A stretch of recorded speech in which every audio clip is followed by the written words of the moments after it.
Assalamualaikum warahmatullahi wabarakatuh. Alhamdulillah wassalatu wassalamu ala Rasulillah wa ala alihi wa sahbihi wa mawalah. Amma ba'du fa ya ibadallah, usikum wa iyaya bitaqwallah fa innal jannata uiddat liman ittaqah. Jamaah rahimakumullah, pagi ini kita akan melanjutkan bahasan hadis bulan yang lalu, yaitu yang diriwayatkan oleh Al-Bukhari dari Abu Hurairah.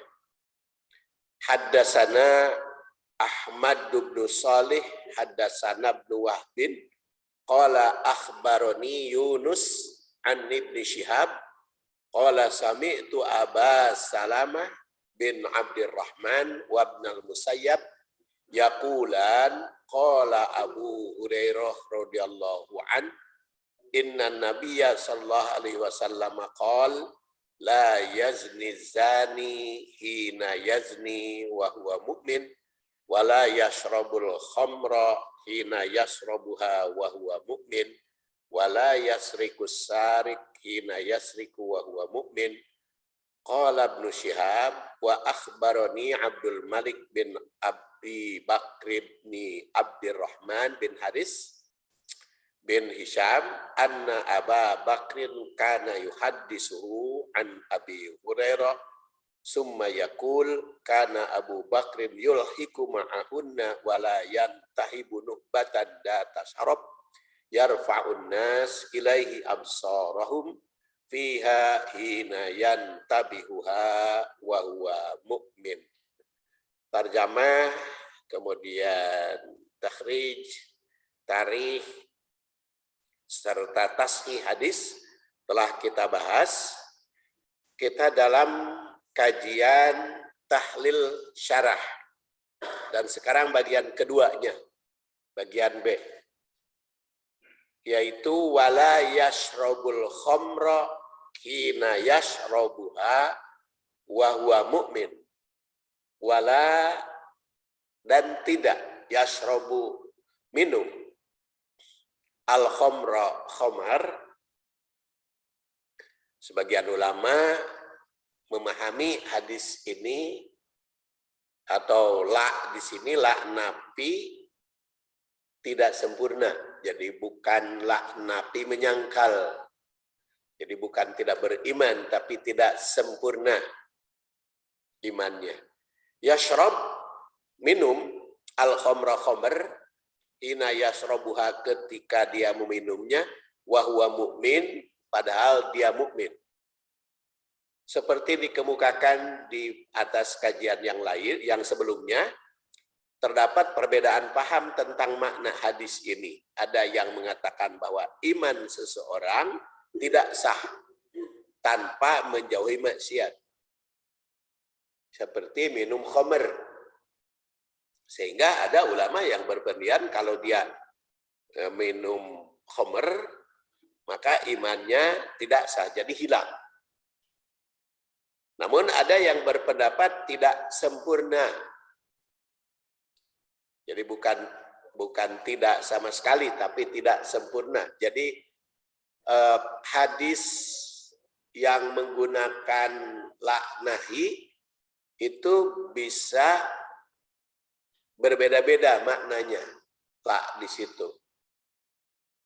Dan itu banyak kan hadis yang menggunakan la nahi, atau maksudnya bukan la nahi, la nafi. La nafi itu banyak hadis-hadis yang menggunakan seperti itu. Seperti la imana liman la ahdalah. La imana liman la amanatalah. La iman itu ada yang memahaminya hilang imannya. Atau ada juga yang memahaminya tidak sempurna imannya. Dan di sini juga begitu maknanya. Jadi ada yang mengatakan bukan tidak sah iman karena khomer, melainkan tidak sempurna.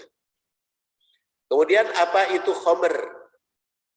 secara bahasa khomer berasal dari kata khomar yang bermakna sataro atau nutup.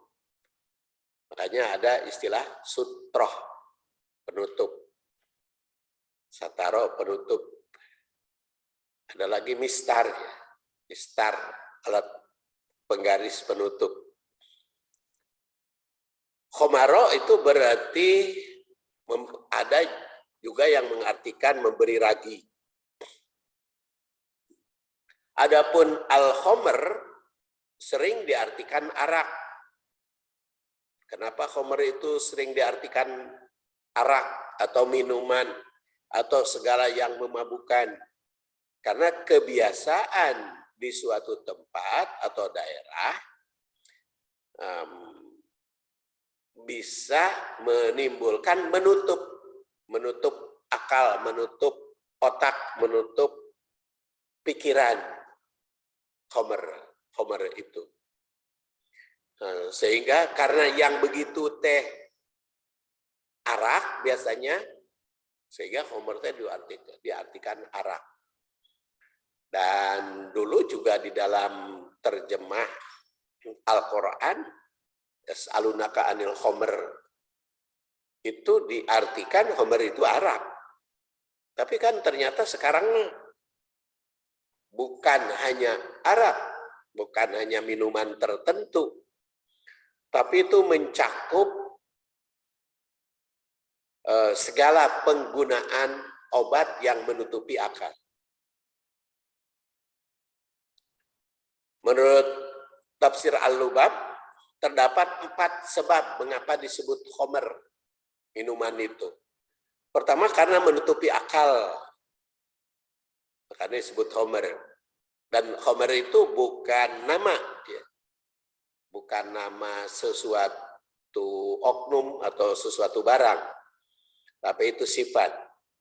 Kedua, dari kata khimer yang bermakna nutupi wanita, khimar, ya. Ketiga, dari kata al-khomaru yang berarti sesuatu yang bisa dipakai tersembunyi dari pohon dan tumbuhan. Kemudian semak-semak, dan yang keempat khomir yang bermakna orang yang menyembunyikan janji. Itu khomir, hanya disebut khomer. Umar bin Khattab yang wafat 23 Hijriah dalam berkhutbah itu pernah menegaskan wal khomru ma khomarul akla. Khomer itu segala sesuatu yang menutupi akal. Dengan demikian istilah khomer itu mencakup segala minuman, obat-obatan, baik yang dimakan, disuntikan, atau dalam bentuk apapun yang bila digunakan mengakibatkan tidak berfungsinya akal. Sering diistilahkan memabukkan. Tapi istilah hadis yasrob. Yasrob itu kan bukan hanya minum dalam arti ke mulut, seperti makan juga. Istilah yang digunakan sekarang banyak, ya. Ada nafza, narkotik, alkohol, zat adiktif, ada narkoba, kata dari obat-obat yang berbahaya. Istilah lain dikenalkan khususnya di Indonesia di Departemen Kesehatan. Itu ada dulu namanya narkotika, ada psikotorika, psikotropika, ada zat adiktif. Semua istilah ini, baik narkoba, nafza, itu mengacu pada kelompok senyawa yang umumnya memiliki risiko kecanduan bagi penggunanya. Menurut pakar kesehatan, narkoba sebenarnya adalah senyawa psikotropika yang biasa dipakai untuk membius pasien saat hendak dioperasi atau obat-obatan yang penyakit tertentu. Makanya yasrobul khomer itu sering diartikan penyalahgunaan. Penyalahgunaan. Kalau istilah penyalahgunaan, maka yang asalnya bukan barang yang haram bisa jadi haram. Seperti di Aceh dulu katanya ada bumbu masak yang terbuat dari dandaunan. Apa itu namanya? Ganja. Ganja itu kan bumbu masak. Dan dulunya ditanam di pertanian itu tidak jadi masalah. Tapi kenapa sekarang jadi haram? Karena sering dijadikan penyalahgunaan. Di Cipanas juga ada namanya daun teh Arab. Daun teh Arab. Nah, itu daunan biasa. Tapi kalau disalahgunakan jadi bahaya. Dan itu nanti bisa berkembang, bisa bertambah itu. Hal yang seperti itu. Makanya istilah di dalam Al-Quran dan hadis khomer.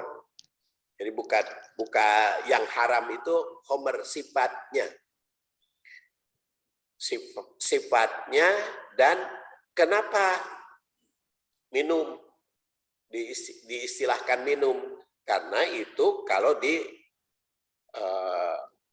berpengaruh kepada badan. Jadi artinya walaupun diharamkan kepada penyalahgunaan seperti tadi, tetapi kalau penggunaannya tidak menimbulkan memabukan, contohnya alkohol yang dimasukkan atau yang disatukan kepada parfum. Alkohol kan parfum kan rata-rata menggunakan alkohol. Itu tidak berpengaruh kepada akal, maka tidak bisa dijadikan haram. Walaupun ada iklan parfum ini halal. Ada salah satu produk kan begitu, parfum ini halal, datang ke rumah. Memangnya ada parfum yang haram? Parfum yang haram, ya tidak mengandung alkohol. Memangnya kalau mengandung alkohol haram? Jadi, karena alkohol, setiap yang haram itu najis. Dan setiap yang najis haram. Itu kan pendapat Imam Syafi'i. Imam As-Syafi'i itu berpendapat setiap yang haram itu najis. Karena sering disebut rijsun yang haram itu. Maka segala yang haram najis. Kalau segala yang haram najis, maka kalau darah biasa, kan darah mengalir ya, daman maspuhan, darah mengalir, mencit hewan, kurban, kan darahnya kan keceretan itu ke penyembelih itu, ke baju. Pas mau sholat kudu mandi dulu, kudu diganti baju. Karena dianggapnya najis, haram itu. Itu pendapat Imam Syafi'i. Yang usianya 54 tahun sudah wafat. Beda dengan Imam Hanafi yang 80 tahun usianya ya. 80 wafat 150 70 tahun. 70 tahun ketika wafat. Itu dia berpendirian yang najis itu haram. Tetapi tidak semua yang haram itu najis. Jadi kalau perbedaan itu di dalam memahami hadis itu sendiri, ya termasuk juga babi.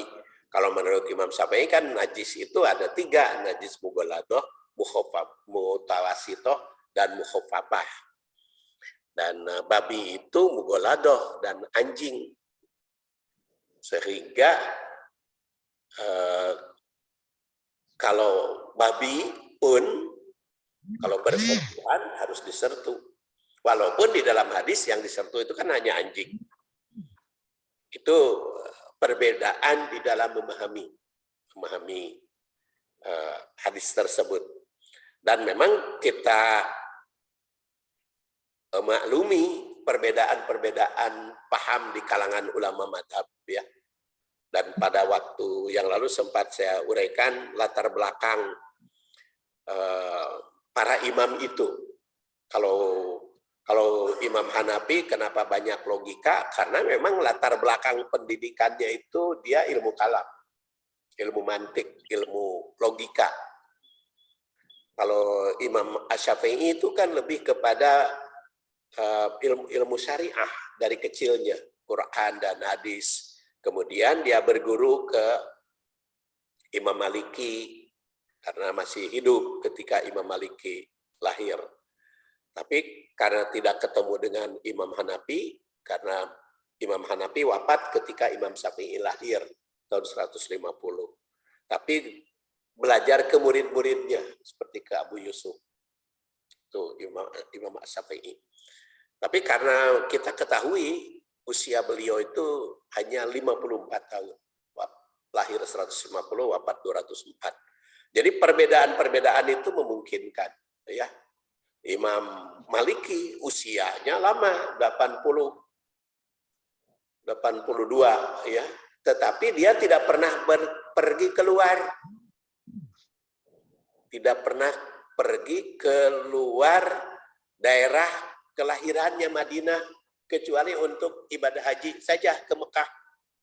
Ke Irak, ke seberapa, tidak pernah Imam Maliki itu. Kalau Imam Ahmad lebih ke latar belakangnya hadis, kajian hadis. Makanya kalau di Saudi Arabia lebih banyak Imam Hambali, karena memang dia kecenderungan hadis musnad. Nah, jadi di situ juga di dalam memahami hadis itu terjadi perbedaan latar belakang mempengaruhi kepada pandangan atau kepada pendapatnya. Dan kita ketahui ketika ulama madhab Hanafi, Maliki, Syafi'i, dan Hambali, selama abad itu hadis belum dibukukan secara formal. Maksud saja secara formal, secara resmi dengan metode yang berkembang. Karena metode yang berkembang, penelitian hadis itu dicetuskan oleh Ibnu Rahawayh dan dilanjutkan secara sistematis oleh Muhammad bin Ismail Al-Bukhari.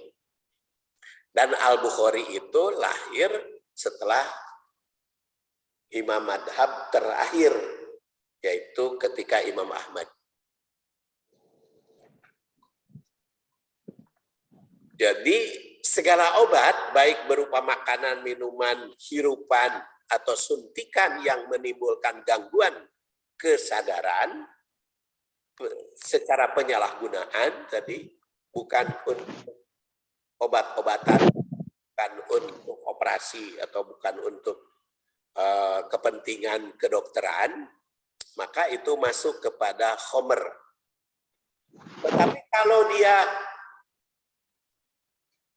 walaupun obatnya tersebut, obatnya itu yang digunakan, tetapi kalau bukan penyalahgunaan, tidak masuk khomer. Kalau bukan penyalahgunaan, tidak termasuk khomer, walaupun barangnya itu. Karena apa? Karena Rasul bersabda, kullu muskirin khomrun, wa kullu khomrin haramun. Jadi setiap yang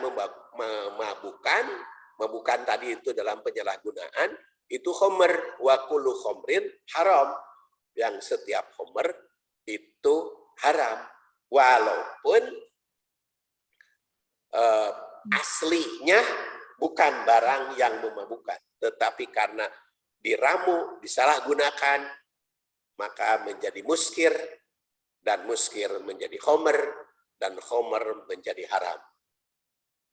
Jadi hadis ini dapat diambil kesimpulan segala sesuatu yang berakibat negatif pada akal itu adalah khomer, pada pikiran. Pada hadis dan asar itu tidak disebut dengan cara apa, walaupun disebut yasrob, tapi maknanya itu mencakup. Dan tidak disebut namanya, karena mencakup segala hal. Dengan demikian, bersifat umum mencakup minuman, isapan, suntikan, ataupun cara-cara lain. Kemudian jika khamr merupakan dosa yang besar, dan oleh karena itu dikatakan oleh Utsman bin Affan, ijtanibul khamra fa innaha ul khaba'is. Ijtanibul khamra karena itu merupakan umul khaba'is, induknya, sampai disebut induknya kesalahan, induknya perbuatan dosa, induknya perbuatan umum. Ditandaskan sebagai umul khaba'is karena khamr bisa menimbulkan berbagai kemaksiatan yang sulit dikendalikan oleh pelaku. Semua hukuman dunia merupakan kafarat dosa yang dilakukan. Jika tidak dilakukan, diserahkan kepada Allah. Jadi sebetulnya tujuan kenapa ada hukuman di dunia itu untuk membebaskan hukuman di akhirat.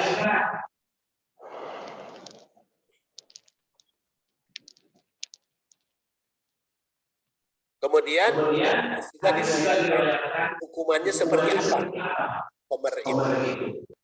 Anas radhiyallahu anhu, Anas bin Malik meriwayatkan, bin Malik adalah asisten Rasul yang sudah ketika umurnya 109 tahun, karena dia lahir dalam 10 sebelum hijrah, wafat kita berusia 19 tahun. Anna Nabi jalada memberi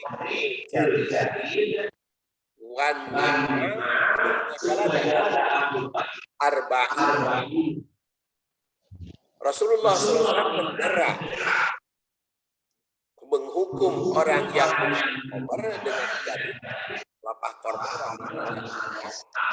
Cuma jalada Abu Bakar mendera arba'in 40 sampai. Karena kan di zaman Rasul para sahabat hukuman banyak fisik ya, banyak kepada fisik. Falamma kana badanan nas qarib wal qura wala tarabna bi jaldil khamri faqala Abdurrahman bin Auf aro ajalaha fajalada Umar samani. Jadi ketika zaman Umar bin Khattab disebutkan tentang berapa benarnya Abdurrahman bin Auf, hukumnya khamr ya paling ringan 80 cambukan. Sehingga zaman Umar diberlakukan 80. Dalam riwayat yang lain dikatakan Atian Rasulullah SAW birojulin qad syariba khamra fajaladahu bijari dataini nahwa arba'in. Zaman Rasulullah SAW nahwa arba'in. Tapi redaksi dari data ini ada juga tidak lain.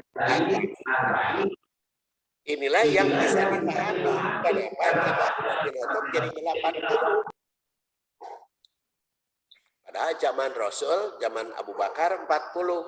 Karena ada kalimat jaridatain. Dua jaridah. Dan 2 na'al. Jadi kalau 2 kan bisa jadi 2 kali. Makanya oleh Umar bin Khattab ditetapkan 2 kali. Itu hukumannya. Tetapi di dalam hadis lain, kalau itu minuman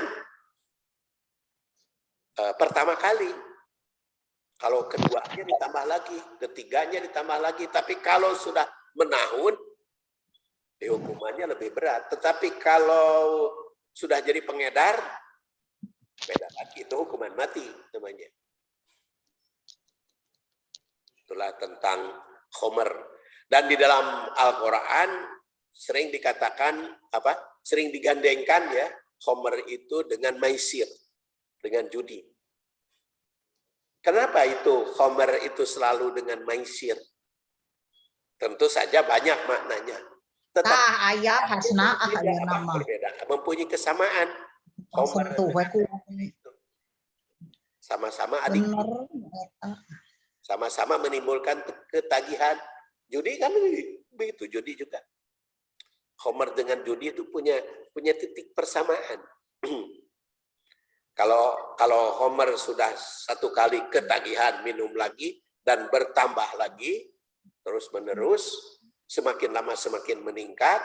Judi juga begitu. Dia kalau menang ketagihan, judi itu. Kalau kalah penasaran. Kalah penasaran, ingin menang. Menang ketagihan, yang menang lagi. Judi. Homer juga begitu. Sama-sama adiktif, makanya disatukan kalau di dalam Quran itu Homer dengan judi. Hanya hukumannya secara fisik dalam Homer. Kalau judi itu tidak ditetapkan hudud. Oleh karena itu dalam hukum Islam itu hukuman itu ada hudud, yaitu yang telah ditetapkan oleh Al-Quran dan Sunnah. Ada juga ketetapan pengadilan. Dan macam-macam hukuman kita bahas nanti.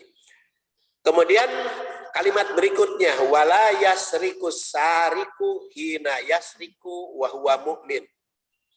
Wala yasriku, tidak mencuri, as-sarik pencuri, hina yasrik ketika mencuri, wa huwa mu'min, padahal dia mukmin. Hadis ini mengandung makna bahwa iman merupakan pengendali nafsu, baik zina, khomer maupun mencuri. Jika zina merupakan dosa besar pada Allah, khomer pada diri sendiri, dan pada pihak lain, maka mencuri itu pada pihak lain, pada orang lain. Ya, kalau khomer baik pada diri sendiri maupun kepada pihak lain, karena itu bahaya, umul khobais, yang sering menimbulkan kejahatan berikutnya kan. Khomer itu. Hanya kalau ada yang memperkosa, ada yang merampok, ada yang menabrak, maka dites dulu dia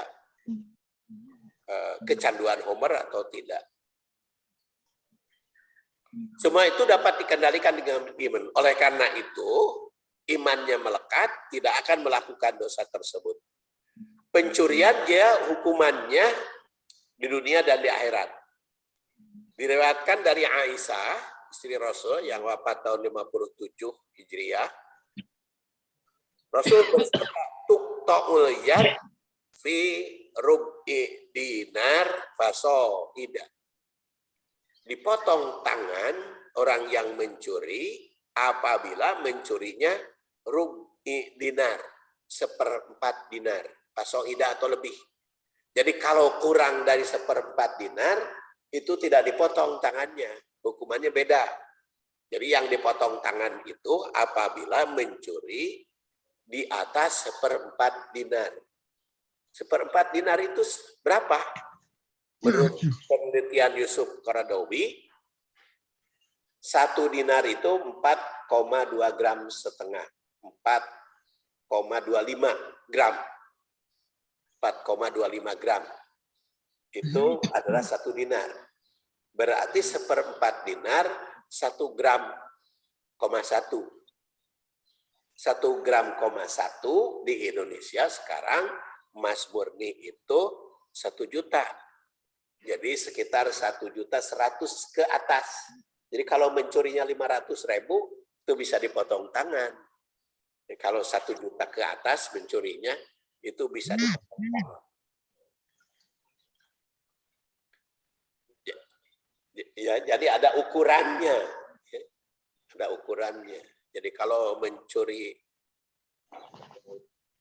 yang kecil gitu ya, yang kurang dari situ.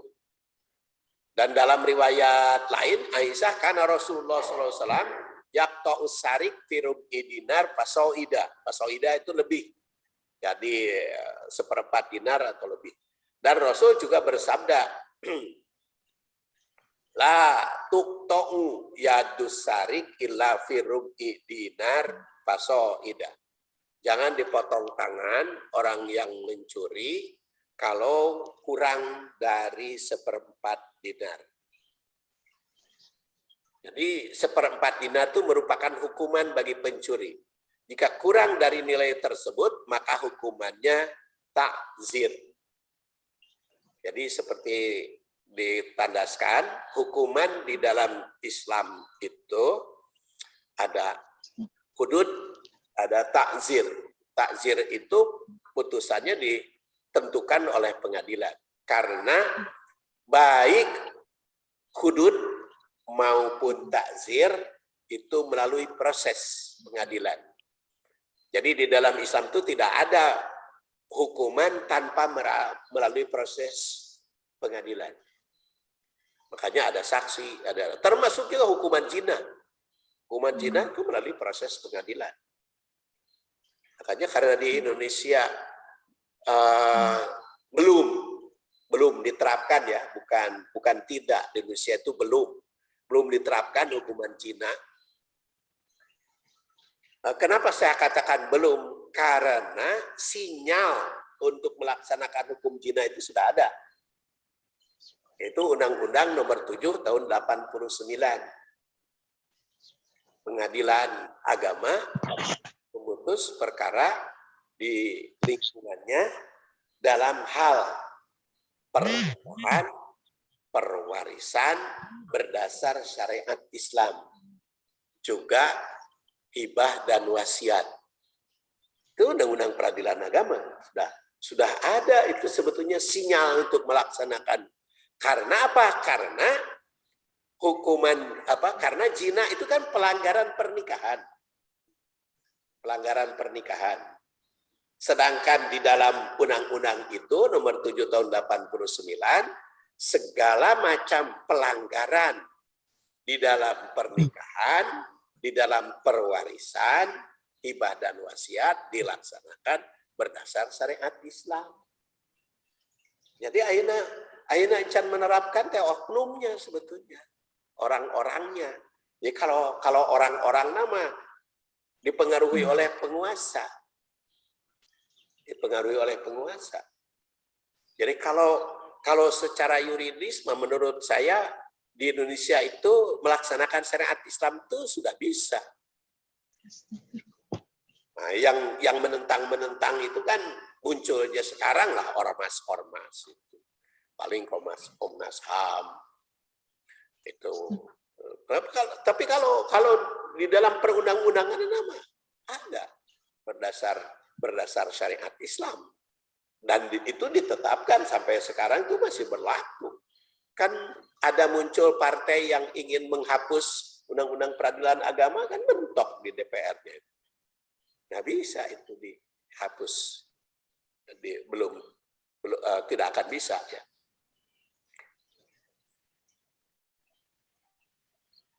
Kemudian 1 dinar merupakan uang emas bernilai 4,25 gram. Seperempat kurang lebih 1,6 dinar.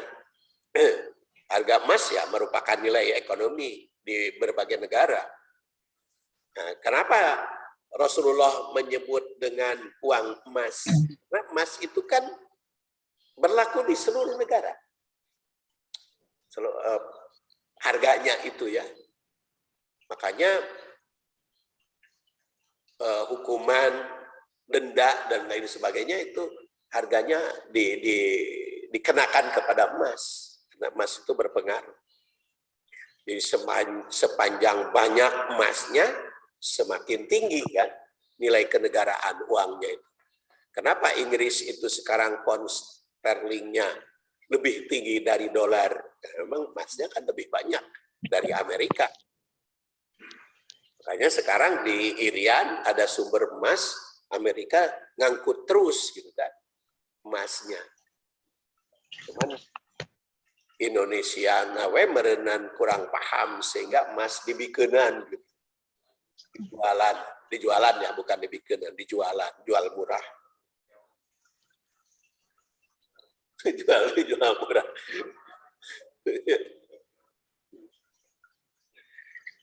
Karena emas itu belum jelas berpengaruh. Semakin tinggi semakin banyak emas yang dimiliki negara kan semakin tinggi nilai ekonomi. Nilai di ekonomi. Ya. Tapi nilai ekonomi itu apakah ditentukan oleh harga atau tidak? Ya, baru ada penyelidikan ya.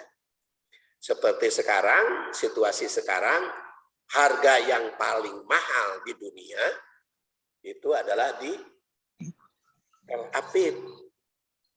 Tel Aviv Israel tuh harga paling mahal di dunia. Kedua sekarang Singapura itu.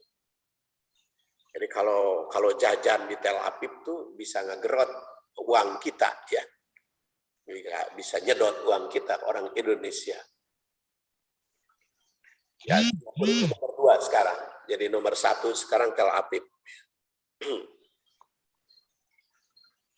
Kemudian itu hukuman ya. An Abi Hurairah summa yaqul kana Abu Bakrin yulhiku ma'ahunna walayan tahibu buhtanan data tarofin yarfa'un nas ilaihi absarahum fiha hina yantahibuha wa huwa mu'min. Dari Abu Hurairah, Abu Bakar menambahkan dalam hadis tersebut, dan tidaklah seorang merampas harta orang lain yang karena orang-orang memandangnya sebagai orang yang terpandang ketika dia merampas harta tersebut dalam keadaan mukmin. Kalau tadi itu mencuri, tambahan Abu Bakar itu merampas ya. Biasanya merampas yang punya kekuasaan. Ungkapan Abu Bakar yang wafat tahun 13 Hijriah ini memberi gambaran bahwa iman dapat mengendalikan kekuasaan pemimpin atau orang yang dianggap mulia. Tidak akan mau merampas harta siapapun jika tetap dalam keadaan mukmin.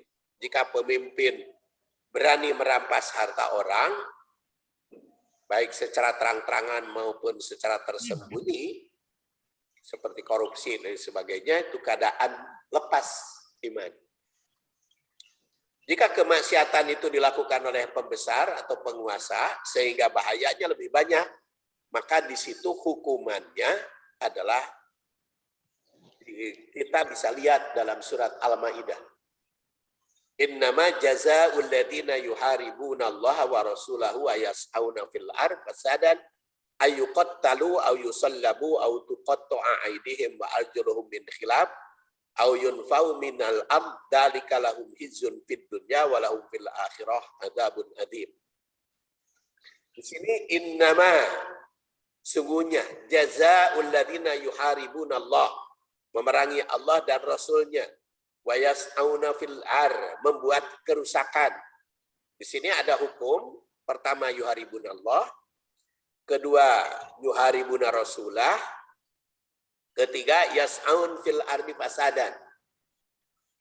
Yas'aun fil ardi fasadan. Kalau yas'auna fil ardi fasadan, itu mencakup segala perbuatan jahat yang menimbulkan kerusakan di muka bumi. Yaitu ayuqot talu, dibunuh. Ayusallabu, disalib. Autuqota aidihim, atau dipotong tangan. Wa arjuluhum, dan kaki. Min hilab, secara bersilang. Au yunfau minal ar, atau dibuang dari bumi. Dibuang dari bumi, banyak ulama yang memahaminya berbeda. Ada yang dibuang ke pengasingan, ada juga yang bermakna di penjara. Jadi walaupun di kota, tapi kalau di penjara itu masih sama, dibuang, yunfau. Dzalika lahum izun fid dunya walahum fil akhirati adzabun adzim. Itu dunia, dan di akhirat kelak siksaan. Hukuman yang mana yang diterapkan mesti disesuaikan dengan dosa yang dilakukan serta bagaimana bahayanya. Ulama fikih memahami hadis ini dengan aneka pemahaman. Pertama, orang yang melakukan kejahatan yang berdampak pada gangguan keamanan pelaksanaan syariah Islam dan atau hak sesama manusia mesti dihukum dengan hukum berat. Itu efek jerat. Dua, hukuman yang dijatuhkan mesti disesuaikan dengan bobot kejahatan. Walaupun tadi mencuri, ya. Pertama, mencuri itu kuantitas yang dicuri. Kedua, bahayanya mencurinya. Bahaya mencuri contohnya, tukang beca dicuri uangnya 500.000. Wah, itu berat bagi yang dicuri, tukang beca atau tukang bangunan atau tukang kuli dicuri 500.000. Beda lagi kalau penguasa besar, pengusaha, maksud bukan penguasa, pengusaha besar. Umpamanya Tanjung dicuri 10 juta, mal karasaeun. Dan hartanya miliaran. Itu pengadilan mempertimbangkan seperti itu. Siapa yang dicuri, siapa yang mencuri, cara mencurinya, itu namanya ta'zir. Dan di sini di dalam Al-Quran ada alternatif hukuman. Dalam ayat ini juga tersurat hukuman. Tadi hukum mati, ya, kotalu, potong tangan. Kemudian potong tangan dan kaki, hukuman salib, pengasingan, penjara. Alternatif hukuman itu tergantung bobot kejahatan. Imam Syafi'i menyimpulkan bahwa hukuman berdasar ayat ini bila membunuh sambil merampok harta, maka hukumannya disalib, nggak mati. Yang membunuh tanpa merampas harta, maka hukuman mati tanpa disalib. Jika merampok saja tanpa membunuh, maka hukumannya potong tangan dan kaki. Kemudian, jika tidak membunuh, tidak merampok, namun menakut-nakuti, maka hukumannya diasingkan. Namun ada pula ulama yang berpendapat bahwa hukuman tersebut tidak diharuskan seperti tertibnya ayat. Ya, urutan ayat, tartibul ayat. Makanya di dalam metode tadabbur Al-Quran, langkah yang pertama ada tartibul ayat. Nah, saya rumuskan 7 tak itu. Ada tartibul ayat. 5, bila yang berbuat jahat itu taubat sebelum tertangkap, maka hukumannya sama dengan kejahatan biasa pada umumnya yang diserahkan pada ijtihad hakim. 6, semua hukuman yang diterapkan di dunia itu balasan duniawi. Urusan akhirat diperhitungkan. Tetapi kalau dia dalam keadaan tobat, hukumnya itu bisa bebas di akhirat. Karena apa? Karena di dalam hadis yang kita bahas ini diriwayatkan Muslim, ada kalimat wat taubatu ma'rudotun ba'du. Tobat itu ma'rudoh. Takwil hadis. Pertama, orang mukmin tidak akan melakukan maksiat dosa seperti dosa besar, zina, mencuri, dan minum khamr. Jika dia melakukannya berarti sedang melepaskan keimanan. Dua, iman mesti diwujudkan dalam ucapan, perbuatan, dan keyakinan. Jika masih melakukan dosa besar, maka kualitas imannya rendah. Tiga, iman seseorang bisa naik jika melakukan ibadah, taat syariah, dan bisa turun jika melakukan maksiat. Kalau banyak ibadah, naik iman. Maksiat, turun iman. Oleh karena itu, jika ingin iman semakin kuat, rajin ibadah, jauhi maksiat. Kemudian keempat, 3 dosa dalam hadis ini disebutkan, mencuri, zina, dan minum khamr, dan dikaitkan dengan iman. Ini menunjukkan bahwa dosa tersebut sangat berpengaruh pada kualitas iman. 5, kalimat Nabi di sini mengandung larangan keras untuk jangan melakukan perbuatan dosa, dan sebagai penegasan tidak bisa melepaskan iman. Kemudian banyak ulama yang Nabi ini menunjukkan tidak sempurna. Oleh karena itu, sebagaimana diriwayatkan Muslim, taubat. 7, 3 dosa yang disebut di sini termasuk pidana yang had atau batasan. Dan yang tidak disebut ada pidana hukuman yang selain had, ada jarimah. Takzir. Kemudian tatbik hadis ini. Pertama, pendidikan iman tidak lepas dari akhlak.